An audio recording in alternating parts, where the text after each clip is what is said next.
आज 31 दिवस आहे, उपोषण सुरू ठेवलं, त्या प्रश्नाचा निकाल लावला नाही. धर्मेंद्र प्रधान यांच्या राजीनाम्यासाठी त्यांचं उपोषण होतं. धर्मेंद्र प्रधानचा राजीनामा घेतला नाही आणि लाखो विद्यार्थ्यांच्या भविष्यासाठी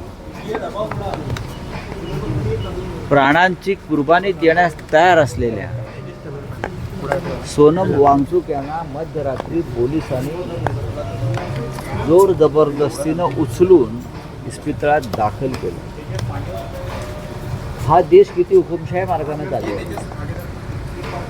सोनम वांगचुक यांच्या प्राणाची तुम्हाला इतकी किंमत असती तर उपोषण सुरू झाल्यावर काही काळातच त्यांच्या मागण्यासंदर्भात सरकारनं काही भूमिका घेतली असते. ती भूमिका घेतली नाही.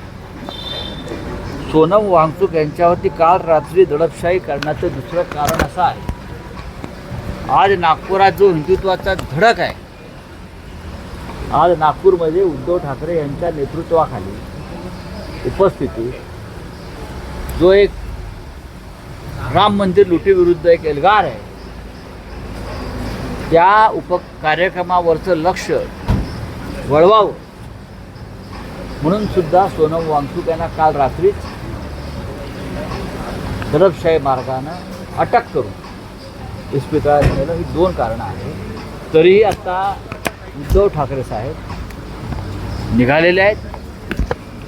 ते 12 वाजता नागपूरला पोहोचतील आणि 4 वाजता ते रामनगर राम मंदिर येथे रवाना होते. सोनम वांगचुक को उठा के लेके गई है पुलिस. सोनम वांगचुक जी को उठाकर लेके गई पुलिस. पुलिस और क्या कर सकते? पुलिस तो सरकार की गुलाम है. सोनम वांगचुक 20 दिन से ज़्यादा अनशन कर रहे हैं, अन्न का त्याग किया है उसने, और इसलिए किया है देश के लाखों युवा स्टूडेंट,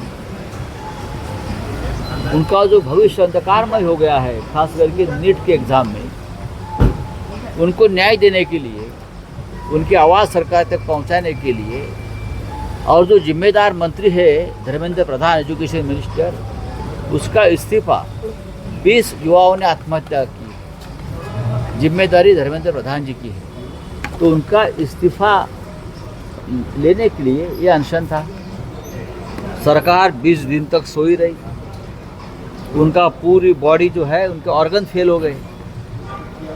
कोई बात उनकी जो रखी थी सोनम वांगचुक जी ने, उस पर चर्चा नहीं हो गई.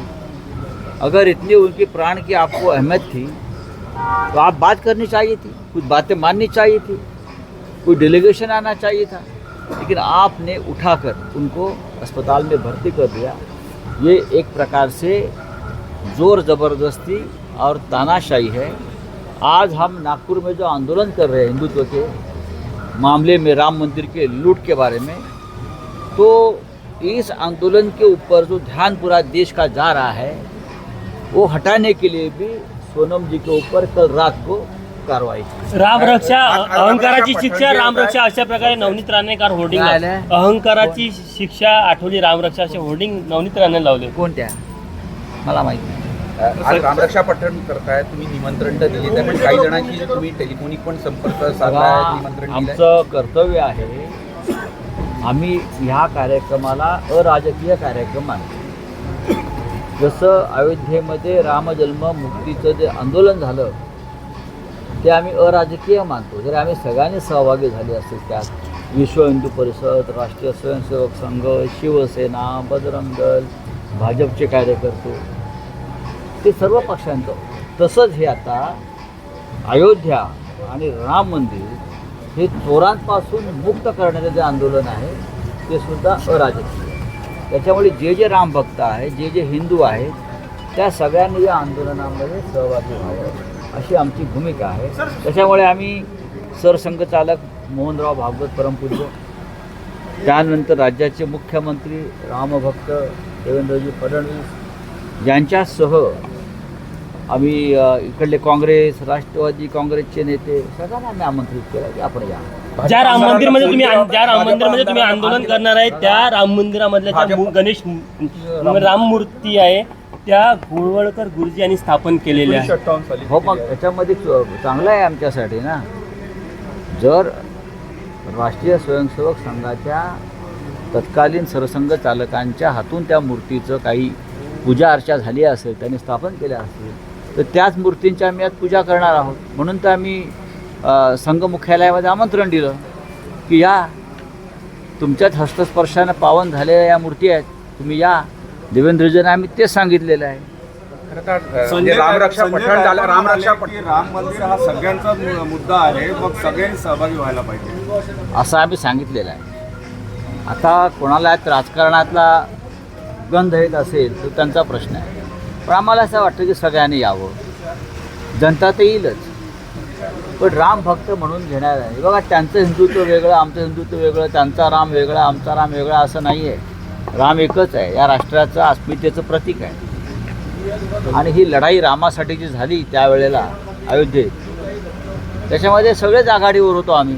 राम मंदिर ट्रस्टने काल तुम्हाला राम मंदिर ट्रस्टने रामरक्षा पठणाचे सगळे होर्डिंग लागले आहेत. तसे 22 तारखेच्या कार्यक्रमाचे सुद्धा सभास्थानी होर्डिंग्स लागलेले आहेत. लक्ष्मी निरुसा महायज्ञ भाजपा हा राज्याच्या मुख्यमंत्र्यांचा वाढदिवस आहे. आम्ही त्यांना उदंड निरोगी दीर्घायुष्य आणि त्यांच्या राजकीय कारकिर्दीस आम्ही नेहमीच शुभेच्छा दिलेल्या आहेत. मी तर नेहमी म्हणतो की त्यांच्याकडे राष्ट्रीय नेतृत्व करण्याची क्षमता आहे. त्यांनी दिल्लीत जाऊन महाराष्ट्राने देशाचं नेतृत्व करावं अशा आमच्या त्यांना शुभेच्छा. राम मंदिर ट्रस्ट त्यासाठी त्यांनी यज्ञ केला असेल तर त्या यज्ञाइतकी आमच्या शुभेच्छामध्ये सुद्धा ताकद आहे. राम मंदिर ट्रस्टच्या अध्यक्षांनी काल तुम्हाला